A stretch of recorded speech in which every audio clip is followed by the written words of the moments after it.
আসসালামু আলাইকুম। Microsoft word ফুল কোর্সের পঞ্চম পর্বে আপনাদেরকে স্বাগতম। তো আমরা আজকে শিখব ইনসার্ট মেনুর কভার পেজ, ব্ল্যাঙ্ক পেজ এবং পেজ ব্রেকের কাজ। তো আমরা আমাদের একটা ওয়ার্ড ফাইল ওপেন করব। ওয়ার্ড ফাইল ওপেন করার পরে আপনারা এখানে দেখতেছেন যে কয়েকটা মেনু এখানে উপরে দেওয়া আছে। তা আমরা গত পর্বে হোম মেনুর কাজ কি আমরা সেটা জেনেছি। আমরা আজকে ইনসার্ট মেনুর cover page, blank page, page ব্রেকের কাজ শিখব। তো আমি প্রথমে কভার পেজের কাজ আপনাদেরকে দেখাচ্ছি। কভার পেজে আসলে আমাদেরকে এখানে যখন আমরা ক্লিক করব তখন আমাদের এখানে দেখতেছেন যে অনেকগুলা এই কভার পেজ এখানে তৈরি করা আছে। আমরা এখান থেকে চাইলে নতুন করে কভার পেজ এখান থেকে তৈরি করতে পারবো। এই ডিজাইনে আমরা তৈরি করতে পারবো, কিংবা আমরা অন্যভাবেও এখান থেকে তৈরি করতে পারবো। তা আমি যদি এই পেজটাকে আমি এখানে নেই, তাহলে আপনারা এখানে দেখতেছেন যে সুন্দর একটা পেজ এখানে কভার পেজ এখানে এসেছে। তো এখানে এই যে অনেক সুন্দর একটা ফুল দেওয়া আছে এবং এখানে একটা ফুল দেওয়া আছে। তা আমরা চাইলে এখানে আমাদের নাম কিংবা অন্য কোনো টাইটেল আমরা দিতে পারি, আমাদের বিজনেসের নাম। এখানে আমাদের এই ক্যাটাগরিটা আমরা দিতে পারি। তো আপনারা আপনাদের মতো করে এই পেজটাকে আপনারা সাজাতে পারবেন এবং এখানে আপনারা কিছু একটা দিতে পারবেন, ডেট, কোম্পানি নেম, তারপরে কোম্পানি অ্যাড্রেস। ঠিক আছে, তা আমি এখানে আমার নাম দিয়েছি, তারপরে আমার এখানে সাবটাইটেলে আমি আমার ডেজিগনেশনটা দিয়েছি। তা আমি এখানে ডেটটা দিতে পারি, এখানে ডেটটা আমি লিখে দিচ্ছি, যেমন, অথবা না লিখলেও আপনারা এখান থেকে দিতে পারবেন। যেমন 15 তারিখ যদি আমি দিই তাহলে 15 জুলাই 2023 এখানে অটোমেটিক চলে এসেছে। আর এখানে যদি আপনারা কোম্পানির নাম দিতে চান তাহলে কোম্পানির নাম দিবেন, যেমন আমি লিখব। তারপরে আমি এখানে দিতে পারি যে খামারবাড়ি, ফার্মগেট, ঢাকা। তো আমরা যদি এখানে চাই তাহলে এখানে এই যে কালারগুলো আছে কালারগুলোকে আমরা চেঞ্জ করে দিতে পারবো। আমি এখানে লাল কালার দিয়ে দিচ্ছি, এখানে আরেকটা কালার আমরা দিতে পারবো। এটাকে যদি আমরা চাই আরো বড় করে দিতে পারবো। এই অ্যাড্রেসটাকে আমরা কালো কালার করে দিচ্ছি।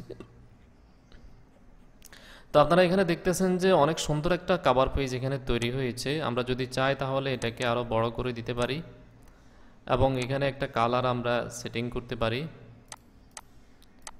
এটাকে বোল্ড করে দিতে পারি, এটাকে আমরা আরেকটু বড় করে দেব, এখানে একটা আমরা কালার দেব।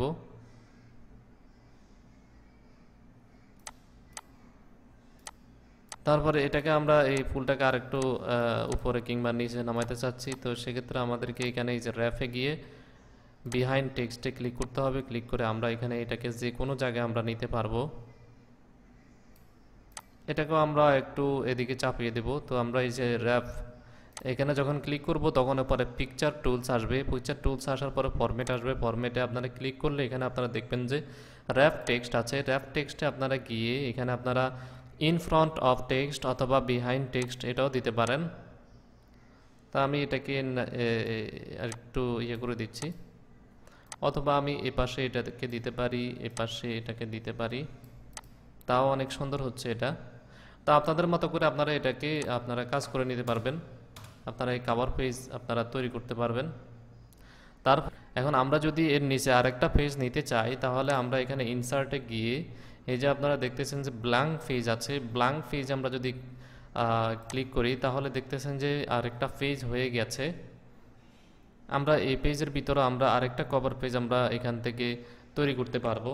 যেমন ধরেন না, আমি এটাকে নিলাম, আমি এটাকে সিলেক্ট করলাম, সিলেক্ট করার পরে আমি রাইট বাটন ক্লিক করে যদি আমি কপি করি কিংবা কিবোর্ডের কন্ট্রোল সি টিপে যদি আমি কপি করি, কপি করে যদি আমি এখানে এসে পেস্ট করে দিই তাহলে আমাদের এই যে লেখাগুলো এখানে, এই ডিজাইনগুলো এখানে চলে এসেছে। আমাদের এই এটা একটু চেঞ্জ হয়ে গেছে, আমরা চাইলে এগুলোকে আবার নিয়ে দিতে পারি। এখন আমরা এই নামটাকে চেঞ্জ করব, আমরা দিলাম, তারপরে এখানে দিলাম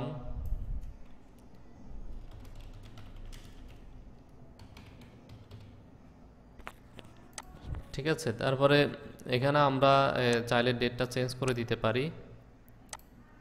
এখানে আমরা ডিপার্টমেন্ট একই রাখলাম এবং আমাদের যে অ্যাড্রেসটা আছে অ্যাড্রেসটাও একই রাখলাম। তো আমরা এখানে চাইলে আমরা এখানে এই ইয়েটাকে আমরা একটা কালার দেব, টেক্সটটাকে একটা কালার দেব, এটাকে আমরা আরেকটা কালার দেব। তো আমরা এভাবে কাজগুলো করতে পারি। তো পেজটাকে আমরা কোনো ডিজাইন আমরা করে দিতে পারি। এখানে অনেক ধরনের ডিজাইন আছে, আপনারা চাইলে যে কোনো একটা ডিজাইন আপনারা এখান থেকে করে দিতে পারবেন, কোনো প্রবলেম নেই। কিংবা এখানে এখানে এখানে অনেকগুলো ডিজাইন রয়েছে, ঠিক আছে। আপনাদের যেটা পছন্দ হয়, আপনারা যেটা পছন্দ করেন সেটাকে আপনারা এখানে সেটিং করবেন। তা আমি আপনাদেরকে ইনসার্ট মেনুর আমি কভার পেজ দেখিয়েছি এবং ব্ল্যাঙ্ক পেজ দেখিয়েছি। এখন আমরা পেজ ব্রেকে যাব। Page break, end the current phase here and move to the next phase। আমরা যদি এখানে একটা কিছু লিখে তো আমরা যদি এখানে ব্রেক ফেজ, আপনারা এখানে দেখতেছেন যে পেজ ব্রেকে যদি আমরা ক্লিক করি তাহলে আপনারা দেখতেছেন যে আরেকটা পেজ এখানে চলে এসেছে। তা আমরা এখানে ওই ব্ল্যাঙ্ক পেজ এবং পেজ ব্রেক একই, আপনারা ব্ল্যাঙ্ক পেজও ইউজ করতে পারেন কিংবা পেজ ব্রেক দুইটাই ইউজ করতে পারেন। তো বন্ধুরা, আজকের পর্ব এই পর্যন্তই। তো আমার ভিডিওটা দেখে যদি আপনারা সামান্যতম উপকার পেয়ে থাকেন তাহলে আমার ভিডিওটা সাবস্ক্রাইব করুন এবং পাশে থাকা বেল আইকনটি বাজিয়ে রাখুন।